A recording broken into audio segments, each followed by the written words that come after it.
Sulit nga ba ang pagpila para sa champurado ng The Bistro by Leblanc sa Antipolo, Rizal? Samahan nyo kami hanggang sa dulo ng video ito para malaman ang honest review sa mga dish na tinikman namin. Simulan natin sa sisig fries. Ang crunchy ng fries, panalo rin yung twist ng mozzarella and cheddar cheese toppings. Yung sisig medyo fatty pero flavorful naman.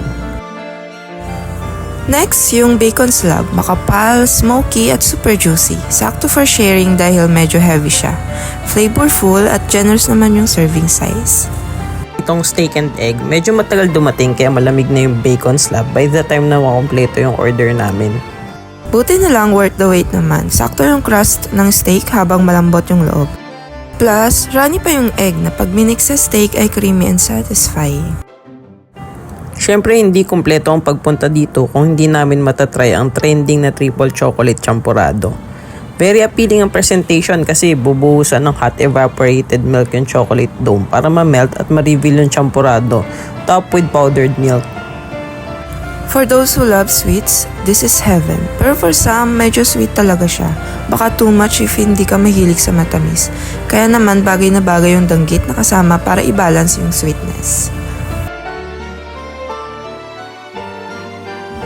It's definitely worth the drive since masarap at satisfying yung food. Pero may room pa for improvement lalo na sa serving time.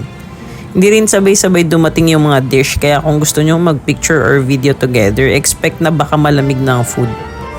Kung plano nyo pumunta, try nyo dumating before rush hour at magdala ng mahabang pasensya at syempre ng asawa para may tagabayad ka. Hoping they improve the service experience for future customers. See you sa next food trip namin!